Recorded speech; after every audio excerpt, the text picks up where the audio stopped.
오늘 함께 나눌 말씀의 제목은 옳은 것을 분별하라 라고 하는 제목입니다. 인생에서 가장 중요한 이슈가 무엇인지 누구나 다 이론은 가지고 있죠. 그런데 사실 실질적으로 지금 내 인생에서 가장 중요한 이슈가 무엇인지는 많은 분들이 이렇게 얘기를 해요. 두 가지를 보면 알 수 있다고. 당신의 플래너하고 당신의 뱅크 어카운트 두 개를 보면 지금 내 인생에서 가장 중요한 이슈가 무엇인지를 알 수 있다라고 많은 분들이 우리에게 이야기를 하십니다. 세상에 많은 사람들은 부자가 되는 것이 그들의 인생에서 가장 중요한 이슈가 되는 것이 있고요. 또 어떤 사람들은 강해지는 것이 자기 인생의 가장 중요한 이슈가 되기도 합니다. 또 많은 사람들은 다른 사람들에게 인정받는 것이 내 인생의 가장 중요한 이슈일 것이라고 생각하고 판단해서 말은 굉장히 중요한 다른 굉장히 철학적으로 고상해 보이고 신앙적으로 높아 보이는 것에 대해서 이야기하지만 우리의 그런 어떤 시간 사용과 물질 사용을 봤을 때에는 실질적으로는 우리의 인생의 가장 중요한 이슈가 현재 삶에서 소유라든지 성취라든지 관계 같은 데에 몰려있는 것을 발견할 수 있습니다. 그런데 오늘 말씀을 통해서 우리가 생각해 봐야 하는 내용은 성경이 그것에 대한 답을 굉장히 분명하게 선언하고 있다고 하는 거죠. 인생에서 가장 중요한 이슈는 무엇입니까? 라고 하는 질문에 대해 성경은 그것이 예수와의 관계라고 너무나도 분명하게 선언하고 있고 예수님 스스로가 자신의 입술을 통하여 우리에게 너희가 그 중요한 이슈를 분별할 줄 알아야 한다라고 우리에게 경고하고 계십니다.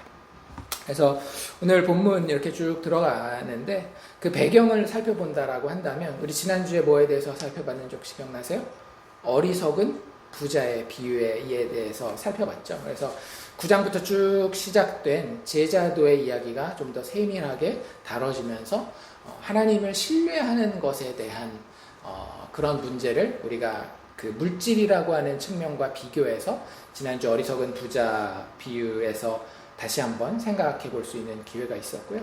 사실은 그 어리석은 부자 비유를 거쳐가면서 오늘 우리가 오게 된 49절 앞에까지 계속해서 예수님은 무슨 이야기를 하고 계시는가 하면 하나님께 대하여 부요한 자가 되는 것은 마치 깨어있는 것과 같은 것이다 라는 그런 맥락의 이야기를 합니다. 그 부자 비유에서 부자가 안타까웠던 이유는 준비하지 못했다라고 하는 거죠. 만약에 그에게 조금 더 기회가 있었다라고 한다면, 그래서 그의 지혜가 영적인 부분에까지 예수 그리스도와의 관계까지 이룰 수 있었다라고 한다면 참 좋았었겠지만 그만큼 깨어있지 못했고 그에게 주어진 시간이 다 지남으로 인해서 마지막 때가 그에게 정말로 도둑과 같이 다가왔었던 것을 우리가 볼 수 있었습니다. 그래서 뒤에 35절부터 우리가 읽기 바로 직전이었던 48절까지 깨어서 준비하라라고 하는 예수님의 이야기가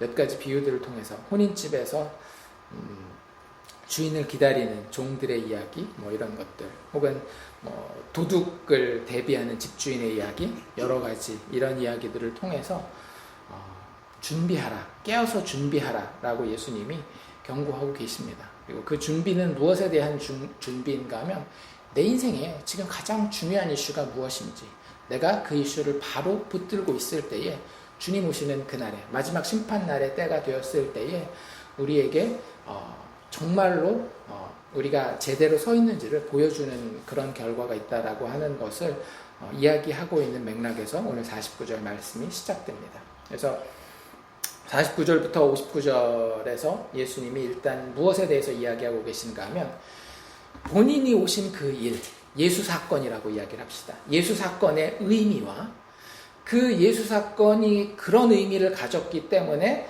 따라오게 되는 자연스러운 결과가 무엇인지를 예수님이 설명하고 계시고요. 그게 49절부터 53절까지 말씀이고, 이에 따라서 우리가 어떻게 해야 할지 가르치시는 내용이 나머지 54절부터 59절에 나와 있습니다.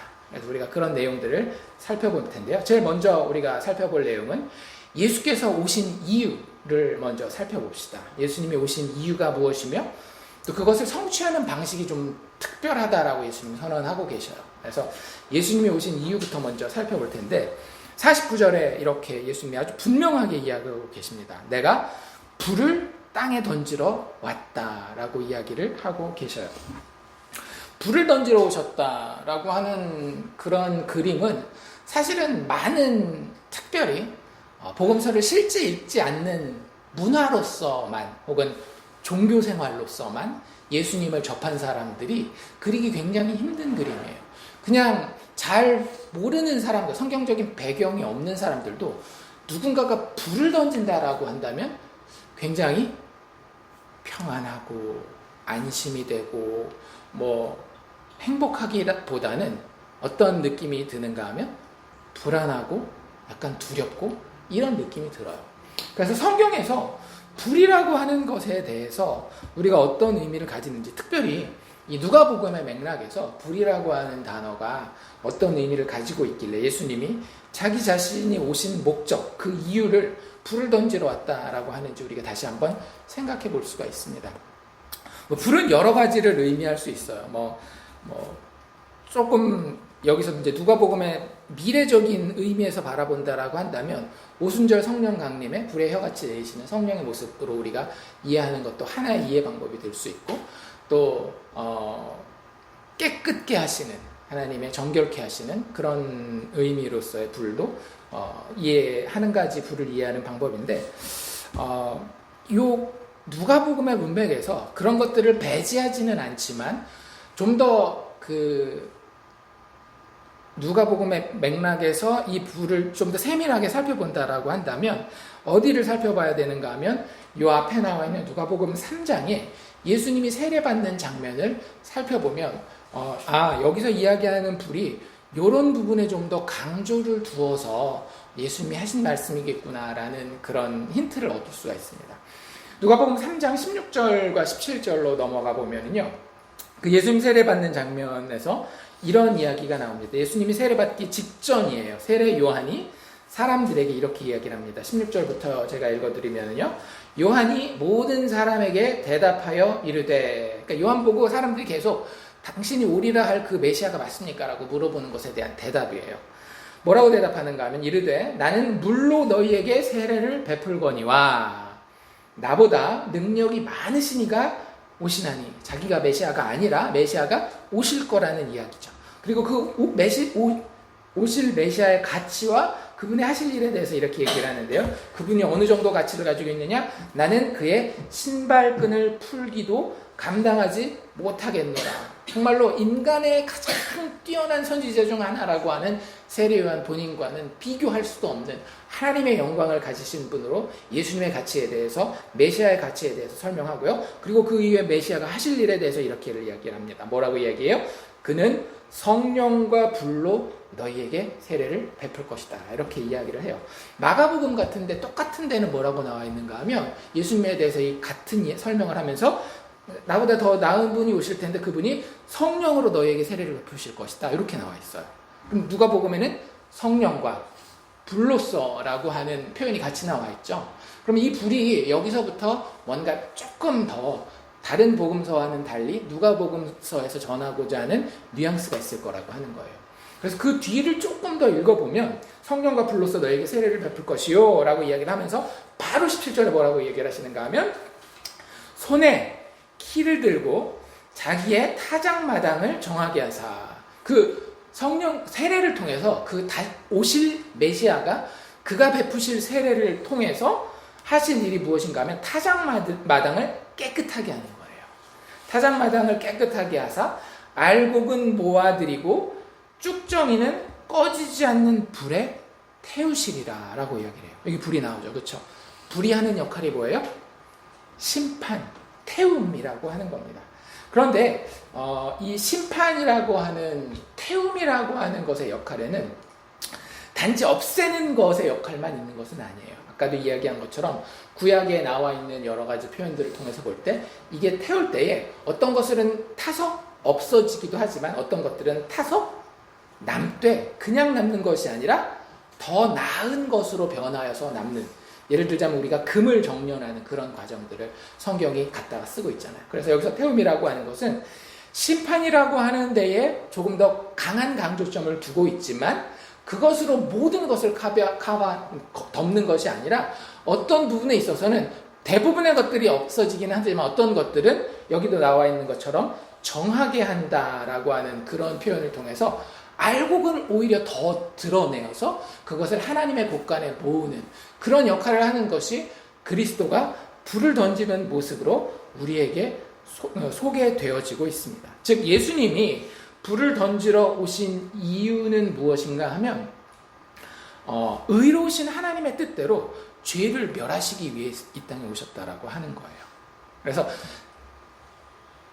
예수님이 아버지를 엄청 사랑하죠. 그렇죠? 아버지의 뜻대로 하는 것에 대해서 정말로 너무너무나 기뻐하고 아버지가 사랑하는 것을 사랑하며 아버지가 슬퍼하는 것을 슬퍼하고 그 아버지의 뜻대로 자신의 목숨을 드리고 십자가에 돌아가시는 것을 본인의 영광으로 생각하시는 분이 예수님이란 말이에요. 그러니까 예수님은 하나님 아버지를 그 누구보다도 잘 알아요. 그런데 하나님은 죄를 도저히 견딜 수도 쳐다볼 수도 없는 분이에요. 그런데 하나님이 아버지가 지어놓으신 세상이 어때요? 지금 모든 죄악으로 관영하잖아요. 하나님의 그 안타까운 마음, 슬픈 마음, 분노의 마음을 또 한 번 보여줬던 게 구약 성경의 노아 홍수 사건 아닙니까? 세상에 죄가 관영하여서 하나님이 그것들을 도저히 두고 볼 수가 없어서 인간 지으신 것을 후회한다라는 표현을 쓸 정도로까지 마음 아파하신 분이 하나님이라는 거예요. 그리고 최후 심판에 대한 그 예표로서 물의 심판을 보여줬다라고 한다면 마지막 심판이 그 아들을 통해서 이제 실제 이루어질 텐데 그 아들이 하시는 일이 바로 불을 던져서 하나님의 이 창조 세계에서 피조 세계에서 죄를 없이 하시는 것이 예수님이 하시러 오신 이 땅에 오신 목적이라고 하는 거죠. 그러니까 우리는 되게 좁게 예수님이 오신 이유를 많은 경우에 뭐에 맞춰서 생각해요? 나에 맞춰서 생각해요. 나를 구원하시고 죄인들을 어떻게 하고 그런 것들이 다 포함되어 있지만요. 예수님이 이 땅에 오실 때에 가장 우선순위가 되는 것은 절대 우리가 아니에요. 하나님 아버지의 영광입니다. 그 하나님 아버지의 영광 가운데에 죄인들 우리를 거저 구원하는 은혜의 역사가 있기 때문에 우리가 감사하게도 거기에 포함되어 구원될 뿐이지 예수님의 1순위 그 원하심, 여기 그렇게 얘기를 하잖아요. 불이 이미 붙었다면 내가 무엇을 원하리요? 더 이상 바랄 게 없다. 이게 너무너무 붙었으면 좋겠다라고 이야기하시는 예수님의 간절함은 하나님 아버지에 대한 사랑하는 그분의 마음을 보여주고 있는 거예요. 그래서 죄를 없이 하시는 것이 예수님이 이 땅에 오시는, 그 죄를 멸하시는 것이 예수님이 오신 목적이라고 하는 겁니다. 그런데 이 죄 없이 하심을 이루시는 방식이 굉장히 독특하다라고 하는 거죠. 어떤 방식으로 이 죄를 없이 하실 건가 하면 그 불을 던져서 그를 죄를 없이 하시는 그 예수님의 성취하시는 그 목적을 이룬 방법이 50절에 나와 있는데 이렇게 이야기하고 있죠. 나는 받을 세례가 있으니 그 불을 던져서 하나님 아버지의 마음을 시원케 해드릴 그 방법, 그 일이 이루어지기 위해서는 반드시 어떤 일이 이루어진다? 내가 세례를 받아야 된다라고 이렇게 얘기를 해요. 예수님 세례 받았습니까? 안 받았습니까? 지금 이 시점에 받았죠. 요한의 세례를 받았어요. 그래서 내가 받아야 될 세례가 있다라고 예수님 세례를 받았습니까? 라고 물어봤을 때는 답이 yes 이면서 동시에 no 라고 하는 거죠. 잘 생각해 보세요. 예수님이 앞으로 받아야 될 세례가 무엇인지는 우리가 성경을 조금만 알고 있다면 쉽게 알 수 있습니다. 뭔가요? 예수 그리스도의 십자가 사건을 이야기를 하는 거예요. 그리스도의 죽음과 부활, 죄인들을 대신해서 그 죄를 그 어깨에 지고 십자가에 올라가서 그들이 받아야 하는 저주와 심판을 온몸으로 다 받아내는 것이 예수님이 받아야 할 세례였습니다. 그런데 예수님이 죄를 없이 하시기 위해서 이 땅에 오셨는데 그 죄를 없이 하실 때에 한 가지 문제점이 있어요. 그게 뭐예요? 하나님의 마음을 시원하게 해드리기 위해서 죄를 없애려고 불을 던져 모든 것을 다 태워버린다라고 한다면 어떤 하나님의 마음을 성취하지 못하게 될까요? 그렇죠. 하나님이 사랑하셔서 구원하기로 작정하신 자들마저도 다 멸해야 된다라고 하는 거예요. 그래서 그냥 불을 죄가 있는 곳에 다 던져버릴 수가 없는 겁니다. 그러면 하나님께서 사랑하시기로 택하신 자들마저도 다 죽어야 되니까. 그래서 예수 그리스도의 세례, 즉 십자가 죽음이라고 하는 방법을 통하여 불을 던져야지만 하나님 아버지의 죄 없이 하심과 하나님의 은혜로 죄인 구원하심이 동시에 이루어질 수 있는 거예요. 그래서 죄를 없이 하시는 것은 반드시 죄인에 대한 처벌을 수반하면서 다른 방법이 아니고서는 죄인을 구원할 수 있는 그런 길을 성경에서는 이야기하지 않고 있습니다. 오직 예수의 십자가 사건만이 죄를 없이 하시면서 동시에 죄인을 구원하게 한다라고 하는 거예요. 그래서 싱클레어 퍼거슨이라고 하는 목사님은 그렇게 이야기를 하시더라고요. 우리는 누구의 이름으로 세례를 받아요? 예수 그리스도의 이름으로 세례를 받아요. 그래서 우리가 누구 자리에 설 수 있게 되는 거예요? 예수의 자리에 서게 되는 거예요. 하지만 예수 그리스도께서 십자가라고 하는 세례를 받을 때는 누구의 이름으로 세례를 받느냐? 우리의 이름으로 세례를 받으셨다라는 거예요. 그래서 우리의 자리에 가게 된다. 사실 요한에게 받은 세례가 그 세례 아니었나요? 요한에게 받은 세례는, 원래 요한의 세례는 무슨 세례였어요? 회개하게 하는 세례였잖아요. 그런데 예수님은 회개할 죄가 없었어요. 오히려 예수님이 그 자리에 오셨을 때에 요한이 예수님을 바라보면서 했던 고백은 뭐예요? 보라, 세상 죄를 지고 가는 하나님의 어린 양이로다. 어린 양은 어떤 역할을 해요? 온 백성들이, 하나님의 백성들이 본인의 죄를 그 머리에 얹어서 그들을 위해 대신 죽을, 그들의 대표가 되는, 그들의 이름으로 죽을 운명을 그 어깨에 짊어지게 되는 거예요. 그게 예수님이 받으셔야 될 세례였다라고 하는 거죠. 세례 요한에게 받으셨던 그 세례가 그 예수님의 십자가를 결국에는 바라봤다라고 하는 거예요. 예수님은 십자가에 돌아가실 때에 우리의 모든 이름을, 우리의 모든 죄와 함께 그 어깨에 얹고서 십자가에 못 박히시는 세례를 받으셔야 되었다라고 하는 겁니다. 그런데 예수님이 그것 받는 것을 한편으로는 너무 힘들어했어요. 그렇지 않나요? 아버지에게 뭐라고까지 기도를 해요? 이 잔이 지나갈 수 있으면 꼭 지나가게 해주십시오. 그건 왜 그랬는가 하면 그게 단순히 육체적으로 힘들고 고통스럽고 그래서가 아니라 그런 것들을 포함하죠. 하지만 단순히 그것만이 아니라, 왜냐하면 채찍 맞을 때는 예수님 그런 얘기 안 하시거든요. 십자가에 올라가셔서 우리를 대속한 어린 양이 되셨을 때 그 얘기를 하셨다라는 걸 알아야 돼요. 예수님 그렇게 고난받을 그 십자가를 피했으면 했던 이유는 뭐냐면요, 우리의 죄를 짊어졌을 때 하나님 아버지와의 단절, 죄를 대신 진 자가 하나님으로부터 어떻게 단절되는지를 삼위일체의 한 위격으로서 경험하는 것이 얼마나 아프고 힘든 것인지를 그 마음 가운데 알았기 때문에 그렇게 아파하고, 쉽게 얘기하면 두려워했었던 거고요. 예수님 입장에서 슬퍼했었던 것이고, 반면에 예수님은 그 십자가를 굉장히 기뻐하고 반겨합니다. 오늘 여기서도 그러잖아요. 그것이 이루어지기까지 나의 답답함이 어떠하겠느냐. 이게 무슨 얘기예요? 그 세례를 받으면 내 속이 시원해지겠다라는 거잖아요. 왜요? 예수님의 마음은 누구의 마음과 똑같기 때문에? 아버지의 마음과 똑같기 때문에. 아버지의 마음이 어떤 마음이에요? 내가 모든 죄를 멸할 때에 어떻게 하면 이 죄 가운데에 멸망할 자들을 멸망시키지 않고 구원할까 하는 것이 그 아버지의 마음이거든요.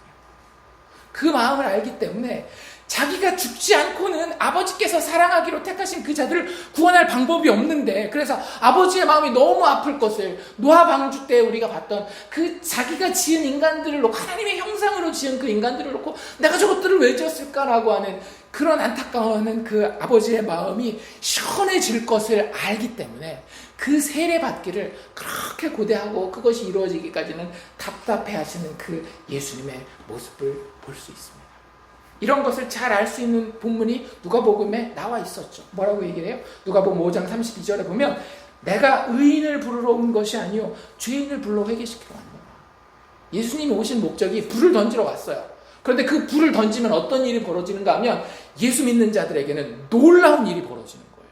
그 불이 그들 안에 있는 모든 죄를 다 없이 하고 다 태워버리고 예수 그리스도의 죽음 가운데서 그 대가를 치른 뿐만 아니라 그들이 예수 믿는 믿음 안에서 하나님 앞에 정금과도 같은 존재로 다시 드러나게 된다라고 하는 거죠. 의로우신 하나님이 죄인 사랑하시는 것을 예수님이 보고 너무나 즐거워하고 계시는 거예요. 그날 되기만을 너무너무나 기다리고 있다고 하는 거죠. 그래서 요한복음에서 계속해서 그 십자가의 사건을 아버지여 나를 영화롭게 하옵소서라고 예수님이 계속 표현하는 거예요. 그 아버지의 뜻을 이루는 그 자리에 내가 서게 되는 게 그 십자가 아닙니까? 그게 나의 영광입니다. 아버지를 너무나 사랑하기 때문에 아버지의 뜻이 이루어지는 것이 예수 그리스도의 영광이었던 거예요. 아들의 영광이었던 거예요. 왜냐하면 그 아들은 아버지를 알았기 때문에. 우리 아버지, 의로우신 하나님이시면서 동시에 죄인을 사랑하시는 그 아버지, 내가 알지. 그래서 그 아버지의 뜻대로 예수께서 이 땅에 오셔서 불을 던지셨을 뿐만 아니라 그 불 가운데 마땅히 죽어야 되는 모든 인류 가운데에 예수를 믿기로 정해진 사람들, 택한 사람들이 예수 믿는 믿음으로 예수 믿는 믿음 안에서 고백하고 하나님 앞에 섰을 때에 그들을 구원하는 그것이 예수님이 이 땅에 오신 목적이라고 하는 거예요. 마지막 날에는 그래서 이 세상에 아무 죄도 없을 겁니다. 그런데 참 놀랍게 거기 죄인은 있어요. 어떤 죄인? 용서받은 죄. 그게 예수님이 답답해하셨던, 아직 십자가에 오르시기 전에 답답해하시면서도 너무나 원했던 것이죠. 그래서 어쩌면 성령이 불로 표현되는지도 모르겠어요. 성령이라고 하는 것이 심판이라고 하는 그 맥락과 연결되잖아요. 불이라고 하는 게 불의 혀같이 내려오는 것이. 그런데 그게 단지 불이 심판만 이야기하는 것이 아니라 불은 정결케 하여서 새로운 것으로 뭔가를 만들어낼 수 있는. 단 불의 또 한 가지 특징은 또 한 가지 특징은 아니죠. 지금까지 우리가 살펴본 이런 것들을 가지고 불에 굉장히 중요한 특징 하나를 둔다라고 한다면 불이 떨어지잖아요. 그 불이 지나가고 난 그 자리에는 어떤 것도 이전과도 같은 상태로 다시 나올 수는 없다라고 하는 거예요. 즉 예수 그리스도의 십자가 사건 앞에 선 모든 인간들은요 더 이상 이러지도 저러지도 않는 회색지대에 서 있을 수 없는 상태가 됐다는 거예요. 그래서 예수님이 51절에 이렇게 얘기하는 거죠. 내가 세상에 화평을 주려고 온 줄 아느냐? 회색지대에 다 서가지고 이럴 수도 있고 저럴 수도 있고 그게 아니라는 거예요. 뭐 그런 것들도 있겠죠. 근데 영적인 문제를 얘기하는 거죠. 하나님 앞에 서는 문제에 대해서는 이제 예수 그리스도의 십자가의 죽음과 부활을 통해서 완전하게 세상은 두 종류로 극명하게 나뉘어집니다. 불이 이 땅에 와서 태우면 둘 중에 하나죠. 없어져 버리든지 멸망해 버리든지 아니면 더 깨끗하고 더 정결해져서 이전과는 다른 순도 100%의 존재가 되어서 새로 태어나든지 둘 중에 하나인 거예요. 즉 다시 한번 이야기한다면 예수님이 이 세상에 이럴 수도 있고 저럴 수도 있다라고 하는 메시지를 주기 위해서 온 그런 종류의 화평을 주려고 온 것이 아니라고 하는 거죠. 내가 너희에게 이르노니 아니라 나는 너에게 그래 우리 다 사랑하고 다 괜찮아 이렇게 해도 되고 저렇게 되고 그거 주려고 온 것이 아니라 도리어 분쟁하게 하려 함이로라. 여기서 분쟁은 말다투고 전쟁하고 이런 것들을 이야기하는 것이 아니라 편이 완벽하게 나뉘어진다라고 하는 거예요. 뒤에 그런 얘기가 나오잖아요. 이로부터는 한 집에 5사람이 있는데 둘과 셋이 혹은 셋과 둘이 나누어지는 걸 이야기를 하는 거예요. 왜? 예수님의 불을 던진 세례 받으신 그 사건이 더 이상 인류를 어떤 가운데 있는 존재로 놔두지 않기 때문에 그래요. 이제는 세상은 단 두 종류의 사람으로 나뉘어집니다. 예수를 사랑하는 자와 그렇지 않는 자. 예수의 십자가를 신뢰하는 자와 그렇지 않은 자, 예수에게 너무나 큰 관심을 가지고 그를 사랑하는 자와 그렇지 않은 자로 나뉘어진다라고 하는 거예요. 그래서 그게 얼마나 강력한 나눔인가 하면 심지어는 우리가 이 세상에서 가장 친밀한 관계라고 하는 가족 관계마저도 예수께서 갈라놓으실 수 있다고 하는 거예요. 반대로 얘기하면 그 가족 관계마저도 예수님과의 관계를 변형시킬 수 없다라고 하는 거죠. 그래서 여기 뭐라고 얘기해요? 아버지가 아들이 아버지가, 어머니와 딸이 어머니와 시어머니와 며느리가 시어머니와 나뉘어지리라, 분쟁하리라 라고 이야기를 하고 있는 겁니다. 우리가 말씀을 나누기 전에 처음에 시작했었던 질문이 뭐였어요? 인생에서 가장 중요한 이슈가 무엇인가? 많은 사람들이 부자 되는 것, 강해지는 것, 인정받는 것, 이런 것들을 중요한 이슈로 생각하고 말은 무슨 말은 할지 모르겠지만 실제 삶에서 시간을 들이고 마음을 쏟고 물질을 갖다 바치는 것이 그런 데에 가 있는 경우가 너무 많잖아요. 그런데 안타까운 것은 구원받은 우리도 그런 자리에 설 수 있다라고 하는 그런 경각심을 가질 필요가 있고, 그런 경각심을 위해서 54절부터 예수님이 이런 이야기를 하십니다. 두 가지를 이야기를 하시는데요. 사실은 같은 이야기예요. 하나는 54절부터 56절까지인데 예수님의 첫 번째 경고의 일성은 이러합니다. 시대를 분간하여라. 이런 비유죠. 구름이 서쪽에서 이는 것을 보면 소나기가 오리라. 이스라엘 지도를 생각하면 이스라엘 지도의 서쪽에는 뭐가 있는가 하면 지금의 지중해가 있습니다. 그래서 지중해에서 이렇게 바람이 불어오고 구름이 오면 당연히 습기를 많이 머금은 물이겠죠. 그러면 그 구름이 오는 것을 통해서 치수를 해야 되겠죠. 비가 많이 올지 모르니까 물기를 잘 내야 되겠다. 비가 얼마 없으니까 잘 모아둔 물을 어떻게 써야 되겠다. 이런 식으로 분간을 하고 그렇게 판단을 합니다. 아, 비가 오는구나, 안 오는구나. 그래서 판단을 그렇게 그 구름이 오는 것에 따라 하게 되고요. 남풍은 이스라엘의 남쪽에 뭐가 있어요? 네게브라고 불렸던 사막이 있거든요. 유다 그 남쪽에 보면 이집트를 향해 가는 그 길에서 사막이 있는데, 사막에서 당연히 이렇게 바람이 불면 더울 수밖에 없겠죠. 그래서 그것에 맞게 집안의 환기도 한다든지 그 당시에 사람들이 자신들한테 필요하게 행동을 했을 거 아니에요. 그런데 예수님이 그런 것들을 자연현상에 대해서 이야기하면서 마지막에 이런 얘기를 하시죠. 외식하는 자요. 외식이 뭐 하는 거예요? 위선자라는 얘기잖아요. 그 말한 것과 속이 다르다라고 하는 거예요.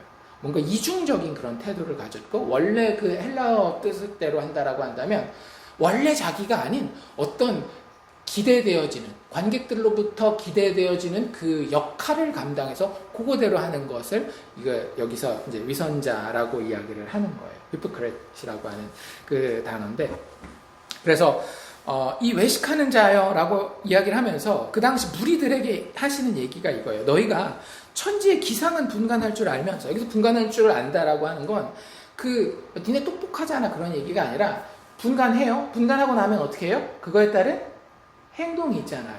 실제 삶의 행동이 있단 말이에요. 그거에 따라서 내 삶에 어떤 결단이 있고 그 결단에 따라 행동하는 거예요. 그런데 그거 니네 하잖아. 눈에 보이는 그 현상의, 자연현상에 대해서는 보고 판단하면서 왜 이 시대는 분간하지 못하냐. 이게 무슨 얘기냐면 하나님이 너희들에게 특별한 시대를 허락하셨다라는 거예요. 어떤 시대?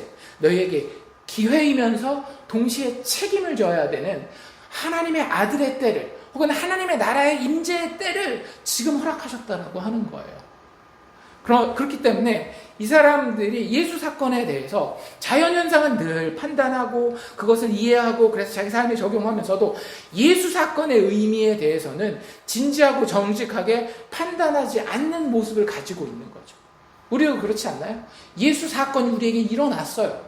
믿음의 사람으로서 그러면 거기에 기대되어지는 판단과 그 판단 결과에 따른 행동과 마음 쏟은 에너지를 쏟는 것이 있어야 될 텐데 그렇게 하지 않고 있다라고 하는 거죠. 정말로 이 시대가 얼마나 귀한 시대인데, 하나님의 구원의 유일한 길이 여기 열려 있는데 왜 그것을 분간하지 아니하고 이 시대를 판단하지 아니하고 그것에 따라 이해하고 삶에 그것을 적용하지 않느냐라고 이야기를 하는 겁니다. 다시 한번 그 정리를 한다면 예수와의 관계는 정보를 아느냐 모르느냐에 대한 문제가 아니라 이 예수 시대에 대해서 과연 내 마음과 삶으로 판단하느냐, 그 판단을 유보하느냐, 즉 결단하느냐, 그 결단을 유보하느냐의 문제라고 하는 거죠. 세상 나갈 때는 야, 내가 그래도 삶 똑바로 살아, 열심히 살아, 어떻게 세상 돌아가는 것들 잘 보고 내가 그것을 잘 분간하고 이해해서 판단하고 그대로 행동하면서 살잖아. 인생은 그렇게 사는 거야 라고 얘기를 하는데, 가장 중요한 하나님과의 관계의 문제에 있어서는 그러지 않고 있는 너희들 인생 열심히 살고 지혜롭게 산다라고 하는 그게 얼마나 위선적인 거야. 가장 중요한 문제에 있어서는 그렇게 살지도 알면서 별로 중요하지 않은 문제에 대해서는 그렇게 너희들 판단하고 그것 때문에 내가 살고 있다라고 자랑하고 다른 사람들한테 그렇게 살아야 된다라고 얘기를 하는 게 얼마나 위선적인 거냐. 예수님 그 얘기를 하고 있는 거예요. 그리고 나서 한 번 더 57절에서 59절까지 예수님 이렇게 예수님의 경고의 메시지를 방향지워 가고 계십니다. 시대를 분간하라 라고 이야기하실 뿐만 아니라 57절에 보면 이렇게 얘기를 하죠. 또 어찌하여 옳은 것을 스스로 판단하지 아니하느냐. 이걸 조금 더 우리에게 좀 더 알아듣기 쉽게 번역을 한다면 이렇게 이야기하면 좋을 것 같아요. 좋은 것을 선택하라. 아까도 이야기한 것처럼 더 이상 회색지대는 있다 없다?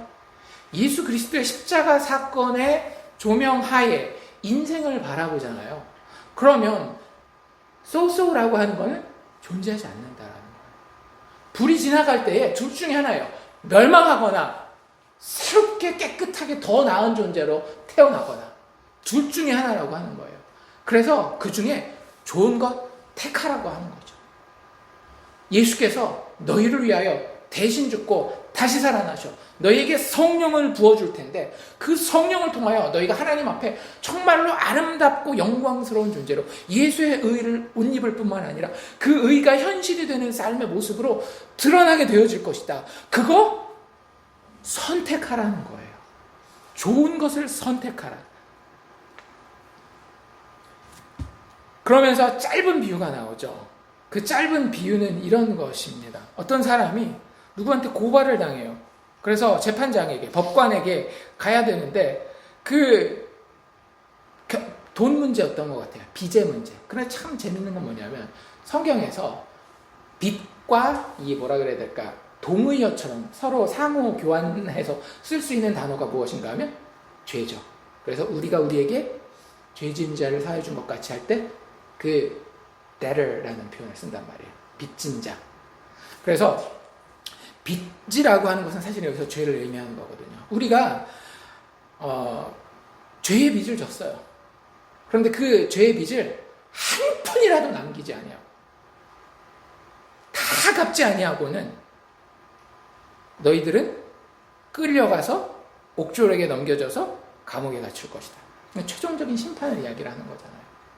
하나님의 심판 가운데에 멸망받고 저주받은 자가 될 수밖에 없다. 라는 그런 비유를 가지고 오면서 예수님의 결론은 무엇인가 하면, 그런데 그날이 오기 전에 어떻게 하라? 화해하기를 힘쓰라라고 하는 거예요. 화해에 대한 문제에 있어서의 좋은 것을 선택하라고 하는 거죠. 불이 내려올 때인데요. 그 불이 내려오는 그 자리에서 화해할 수 있는 길이 있다라고 하는 거죠. 죄를 없이 하시는 심판주이신 하나님과 화해할 수 있는 그런 좋은 길이 있다라고 하는 겁니다. 화해의 조건은 하나님께 우리가 빚진 모든 것들을, 우리 죄의 모든 대가를 치러야 하는 것인데 인간에게는 불가능한 것이잖아요. 그래서 예수의 십자가를 의지하여 하나님과 화해하여야 한다라고 하는 겁니다. 예수에 의해 제시된 소망은, 그 소망을 우리가 좋은 것으로 판단해서 취하기를 예수님이 우리에게 촉구하고 계시는 것입니다. 예수의 십자가 은혜를 의지하여서 하나님과 화해하는 것, 그것이 바로 좋은 것이니 그 좋은 것을 선택하라라고 예수님은 이야기하고 계십니다. 그게 예수님이 오늘 49절에서 59절까지 설명하고 계시는 내용입니다. 예수 사건의 의미와 거기에 따라오는 당연한 자연스러운 결과, 그리고 이에 따라서 우리가 어떻게 반응해야 될지 예수님 가르치고 계시는 거예요. 다시 한번 우리 스스로에게 물어봅시다. 우리에겐 예수 그리스도와의 관계라고 하는 인생의 가장 중요한 이슈가 해결되었습니까? 만약 우리가 예수 믿는다라고 한다면 네, 그 가장 중요한 문제가 내 안에서 해결되었습니다 라고 이야기할 수 있을 겁니다. 아직 믿지 않는 사람들에게는 그 자리에 나아가는 것이 너무나 중요한 문제겠죠. 그렇다라고 한다면, 우리가 예수 믿는다라고 한다면 우리는 여기서 한 걸음 더 나아가 이렇게 질문해 볼 수도 있을 것 같습니다. 그 예수를 통해, 예수의 구원을 통해, 예수의 세례를 통해, 예수의 십자가 죽음과 부활을 통해 우리가 구원받았다라고 한다면 과연 우리는 우리의 인생을 왜 살고 있으며 어떻게 살아야 하는가에 대한 질문을 마지막으로 하고 답하고 말씀을 마치려고 합니다. 생각해 보셨나요? 우리는 그 인생의 중요한 모든 이슈가 다 해결되어 구원받은 자라고 한다면 왜 인생을 더 살고 있는지 이렇게 생각해 보면 될 것 같아요. 아까 예수님이 오신 그것이 얼마나 아름답고 놀랍습니까?